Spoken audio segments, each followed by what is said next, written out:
Just your right hand. I want to do a small quiz. I want to see your hands. At least raise it up a bit. Save for Waziri, Madam Michelle, and Mr. Sanko. The rest, don't shy away. It's not going to be a hard one. Trust me, I'm not going to make anyone act. I promise. We can't. Maybe she will, because of Jiffy Production. Yeah, she will. Okay, raise up your hands. Okay. If you know when the Dadaab refugee camp was established, put your hand down. If you know. If you don't know, keep it up there. If you know. Yo. Kumbe ni wale walisimamisha tu. Okay. All right. If you know when the Kakuma refugee camp was established, put your hand down. At least that you might know. Yo, okay. Hey, this is my moment for shining, yeah? This is my moment for giving you history, yeah? Okay, the Dadaab refugee camp was established in 1991 in the county of Garissa, right? And there are 3 camps, main camps that are there. Dagahale, Hagadera, and Ifo. Please remember that when you leave here tonight, right? And then Kakuma has 1 major camp, but there are several other camps that have been started there. So we have Kakuma 1, Kakuma 2, Kakuma 3, and Kakuma 4. And I think somehow, probably, Waziri wanaongezeka, so maybe there might be discussion to add some more, right? But the organization that helps resettle or settle refugees, especially in host communities, is a UNHCR, which is ably represented tonight. Lulu? Now, allow me to introduce the Assistant Representative, UNHCR Kenya, Miss Apala Michelle. Miss Apala Michelle is a seasoned jurist specializing in human rights, international criminal law, and international humanitarian law.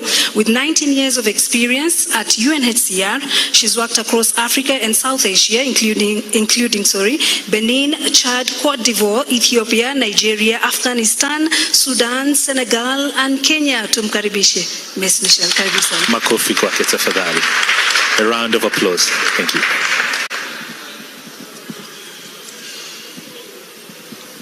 Your Excellencies, ladies and gentlemen, all protocol duly observed.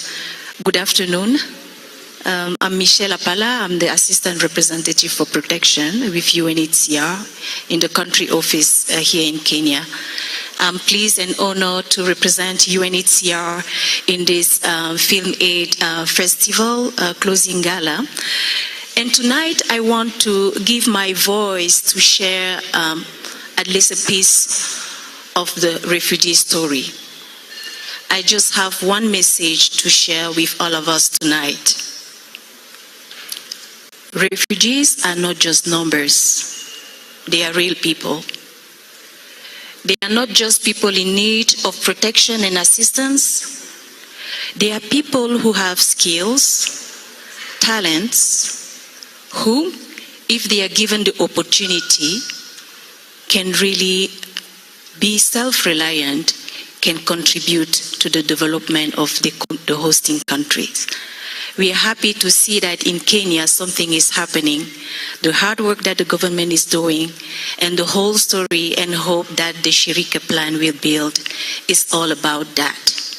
Seeing in refugees the skills that they have, the talents that we can tap into to make things happen for them, for their communities, and for the host countries. We are happy to celebrate tonight this talent, while also at the same time highlighting the power of refugee stories told by refugees themselves and the impact that these stories have, in changing lives. We are really proud to work with organizations like Film Aid, who give that platform, build the capacity of refugees and host communities to tell their own stories. We would like to congratulate Film Aid for the successful work done so far, and we also want to congratulate in advance all the filmmakers tonight. Thank you thank you very much.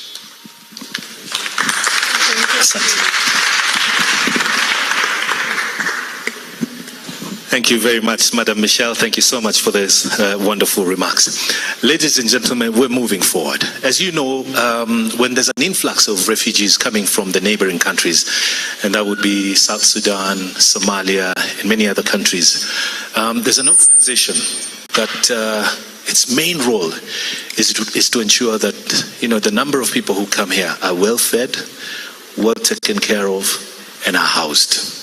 And there are usually hundreds and hundreds of thousands of them. If you've been to Dadaab and Kakuma, you'll see the kind of organization that goes through there when it comes to food distribution. All right? The organization we want to introduce, and the speaker is here, well represented, is the World Food Program. It is in charge of ensuring that the refugees who are here do not suffer because of, malnutrition, lack of food, and what have you. As you know, a lot of you would probably know that in Somalia, probably there's the biggest challenge when it comes to food security. So when they move on into Kenya, they're well taken care of by WFP. Just recently, WFP had to open another camp in order to, accommodate a huge influx from Somalia, and they've struggled also to ensure that they raise funds in order to meet the needs, especially of food, for the people who are coming in from Somalia. Karibuni sana, Lulu. Tumkaribishe. Umesema ni World Food Program. Yes. Nilikuwa nataka uulize maswali. Niulize maswali ya chakula. Organization gani? Yeah, that one. Wacha nitauliza hii nyingine inakuja. Ladies and gentlemen, tumkaribishe Mr. Bai Mankei Sanko. Karibu sana.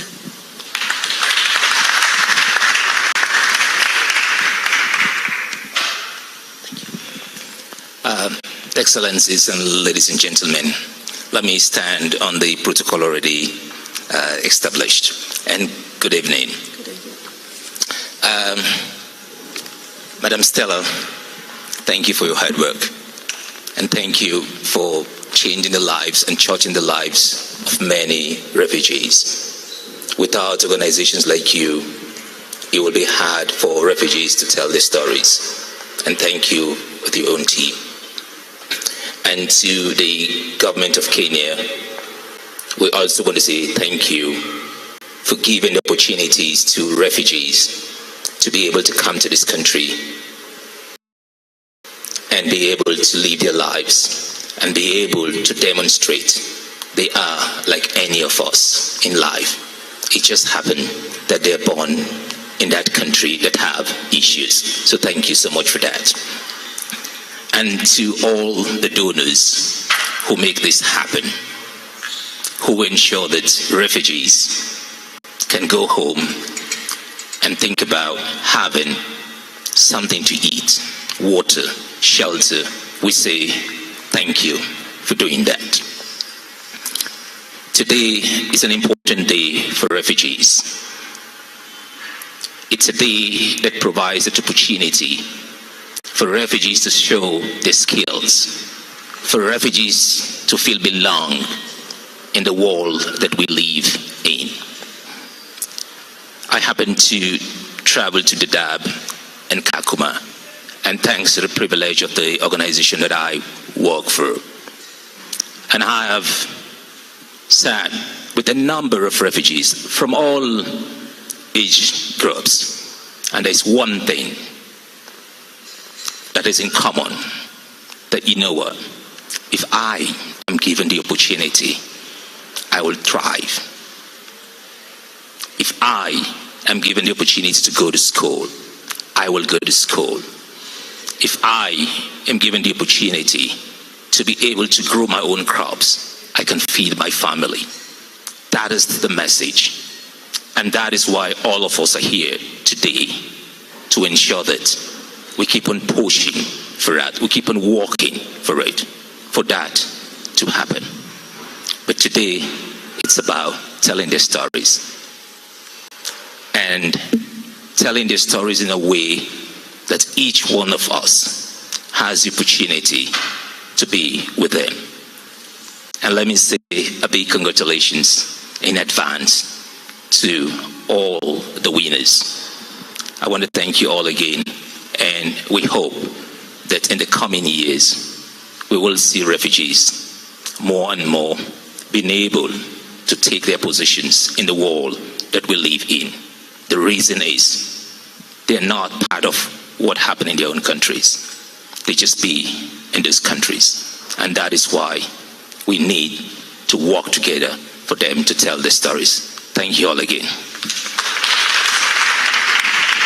Thank you. Another round of applause for Mr. Sanko. Thank you so much for those brief and kind remarks. Really appreciate it. Ladies and gentlemen, there is an organization called ILO. I know most of you know about it. It's the International Labour Organization. It brings together governments, employers and workers, organizations from its 187, I think that number has grown, member states to address world work challenges, set and monitor. The reason why we talk about labor today is that, as you know, there's usually a huge challenge, especially with the status for refugees who have lived among us for so many years, when it comes to, looking for employment, integration with the host communities and what have you. For those of you like Bwana Sanko who've been to Kakuma and Dadaab, you realize that sometimes there's usually a challenge between the host communities and the refugees themselves. All right. So, and I believe ILO has come a long way in terms of ensuring that the refugees still feel safe. They can be integrated in the societies that we live in, even though, a lot still needs to be done, all right? I don't want to tell you so much about the organization and the strides that they've made, but I'll let Lulu invite our next guest. And I remember hosting them on TV. Oh, really? Wakisema kwamba they have challenges, yes. And I hope this is the platform. Mtaweza kumwambia Bwana Waziri hapa leo, because kwa TV walilalamika sana. Bila shaka. Yeah, many of the refugees wanasema they really want to work, but then again they don't have the necessary documents. Oh yeah, and they're lovely people. I and I. Now, allow me to introduce to you the Chief Technical Officer, ILO, Ms. Caroline Njuki. Ms. Caroline Njuki is an experienced development professional. Serving as the Chief Technical Advisor and Acting Country Director of ILO, she brings a wealth of expertise to her role with prior experience in the United Nations Development Program and UN Women. Karibu sana. Oh, there's a representative. Karibu sana. Caroline Njuki. Good evening. Sorry, I'm not Caroline. I'm Geoffrey Ochola. That's her profile. I'm just passionate about youth employment and youth engagement. Allow me to ride on the protocols already established. As I mentioned, my name is Geoffrey Ochola. I work for the International Labour Organization. As Nimrod has mentioned, we are the UN Organization for the World of Work. And when we speak about the world of work, most of you will start talking about our Secretary General, Mr. Atwoli. And it's for obvious reason that the ILO works in a tripartite structure, because the future of work needs engagement with employers and workers. And when they're on the table and you bring in government, you are able to kind of discuss matters, supply and demand to employment opportunities. We know the global drivers of change and how the world of work is affected. Even before we start talking about or discussing issues of refugee inclusion, we need to be, of course, cognizant of the fact that drivers of change and global drivers of change are changing the way economies exist in the world. We are changing the way work is practiced. We have climate action. We have issues of informality. We have issues around, more of innovation and changes within our specific areas of work. But how do we support that? We always ensure that we make sure that, the individuals who are engaged in work are able to engage in decent and equal paying work. When you look tenets of decent jobs, you realize that without that, then even any other emerging economy doesn't make sense. But as we discussed today, in narrowing it down, we have the youth bulge. And just recently, the ILO, and bear with me, we always work with facts. The fact being, just the recent global employment trends for youth 2024. We are saying by 2030, 20% of the population will be youth. But which are these economies that youth are engaging in? We are talking about digital economy. We have the creative, what Stella and the team are really doing an excellent job to get refugees and other population and host communities into. We have, green transitions and all sorts of just transition. But the biggest question is always, as these economies come up, what are we doing as developmental actors to enact change? Looking only at the creative economy, Bwana Waziri, 3% of the GDP worldwide is contributed from the creative economy. But what are we doing to ensure that youth safely transition into these economies? And all the emerging economies have one specific characteristic: informality. From where I stand, from labor, international labor standards, informality means that youth are getting into precarious employment. Leave alone that employment opportunities are limited. They are precarious. They are low paying. Quality of job is not to standard. Then, as actors in this space, with even government, the question is, what do we do about these changes so that as we include refugees, you're already having the necessary legal framework that supports safe entry into job opportunities.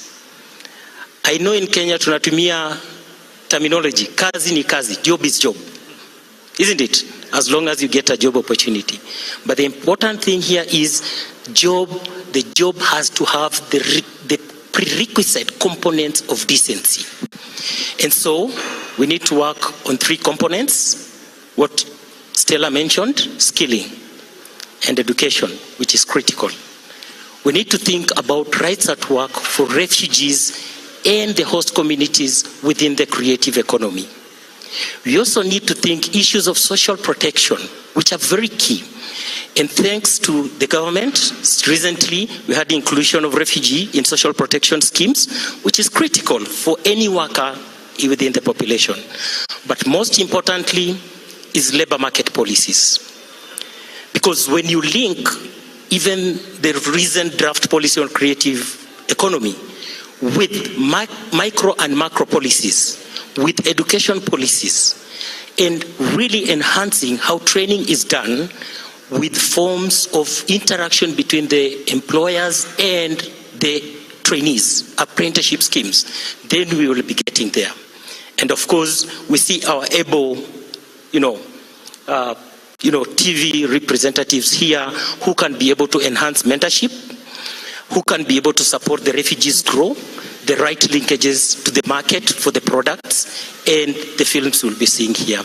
Thank you so much, but I'll leave you with this. There can be no transformation within the refugee space without social dialogue. So we need to sit down as a government, as government representative, developmental actors, employers, and really work towards supporting refugees' inclusion within policy frameworks and the labor market in Kenya. Thank you so much. Asante sana. Makofi tena, round of applause. All right, now we're moving to the second most important part of the program, which is watching a film or a couple of films. And I wish there was popcorn. There's popcorn. Or maybe the snacks will come back again, all right? So we'll dim the lights and we'll tell you a little bit about the films. But there's a gentleman we want to introduce here briefly. But as he comes downstairs, or from wherever he's coming from, he's descending from somewhere. Let me just talk about how human beings are quite indifferent and different in terms of how we are created, right? Some of us who are light-skinned, some of us who are dark-skinned, some of us who, like me, are around, with the